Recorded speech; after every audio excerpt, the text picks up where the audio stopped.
सुप्रभातम, नमस्कार। जैसा कि हमने पिछले वीडियो में नैतिक शिक्षा के संबंध में हमने कुछ अच्छी बातें हमने सीखी थी। सर्वप्रथम हमने दिनचर्या और दिनचर्या के बाद में आदर्श भैया बहन के गुण, ये हमने पिछले कालांश में सीखा था। तो हम नैतिक शिक्षा का जो पाठ्यक्रम है वो बहुत लंबा चौड़ा है, उसमें से कुछ अंश हम इनमें ले रहे हैं। तो उनमें से कम 5 बातें हमको ध्यान में रखना चाहिए और अपने जीवन में उतारना चाहिए। आज हम पढ़ेंगे अच्छी आदतें। अच्छी आदतें, हमारी अच्छी आदतें क्या क्या हो सकती है? अगर हम अपनी अच्छाइयों को गिनने के लिए बैठेंगे तो बहुत सारी अच्छी आदतें हो सकती है हमारी, लेकिन उनमें से प्रतिदिन हम कौन कौन सी आदत को काम में लेते हैं, उनमें से कुछ आदतें हम निकाल करके और ध्यान करेंगे और उनको हम अपने जीवन में उतारने का प्रयास करेंगे। तो सबसे पहले नंबर 1, माता पिता और गुरुजी को प्रणाम करना। देखो, हमने पिछले गुण में देखा था कि हम संध्या वंदन करते हैं और संध्या वंदन आध्यात्मिक शिक्षा में आता है। तो नैतिक और आध्यात्मिक शिक्षा दोनों एक है। तो उनमें से आध्यात्मिक शिक्षा में हमने पहला गुण सीखा था कि बड़ों को प्रणाम करना। जैसा कि हम कुछ अच्छी पुस्तकें पढ़ते होंगे तो उसमें भी हमने ध्यान किया होगा कि जैसे रामायण काल में एक चौपाई आती है, प्रातः काल उठ के रघुनाथा, मात पिता गुरु नावही माथा। तो जैसे हमारे माता पिता हैं, गुरुजी हैं, इनको स्वयं भगवान भी प्रणाम करते हैं, तो वह आदत हमारे जीवन में भी आना चाहिए। इसलिए जब हम प्रातःकाल उठते हैं या कहीं एक स्थान से दूसरे स्थान पर जाते हैं तो हमसे जो बड़े मिलते हैं तो उनको प्रणाम करना चाहिए। प्रातःकाल उठने के पश्चात सर्वप्रथम हम माता पिता और गुरुजी को प्रणाम करें। दूसरी अच्छी आदत है बड़ों की आज्ञा का पालन करना। हमसे जो बड़े हैं वो हमें जो भी काम बताते हैं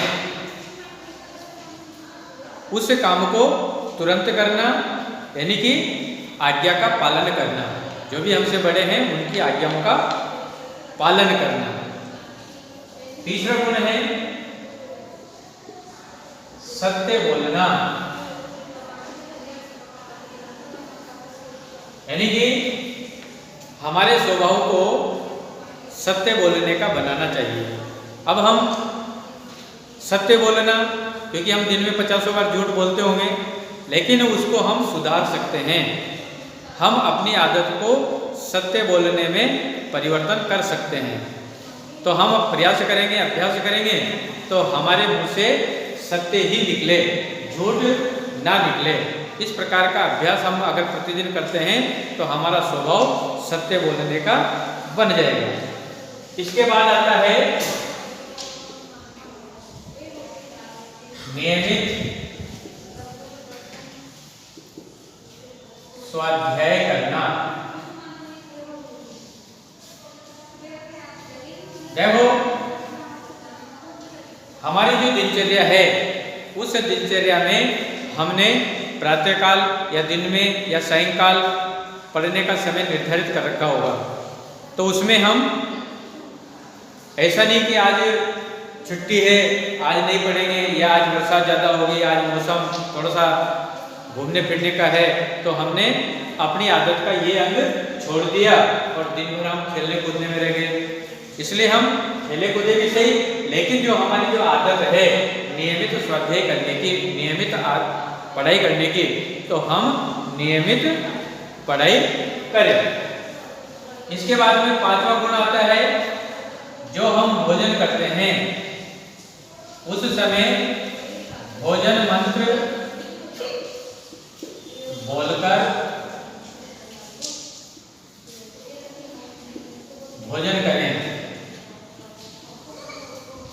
देखो, हम जब भी भोजन करते हैं उस समय हम भोजन मंत्र बोलें और भोजन मंत्र बोल करके ही हम भोजन ग्रहण करें।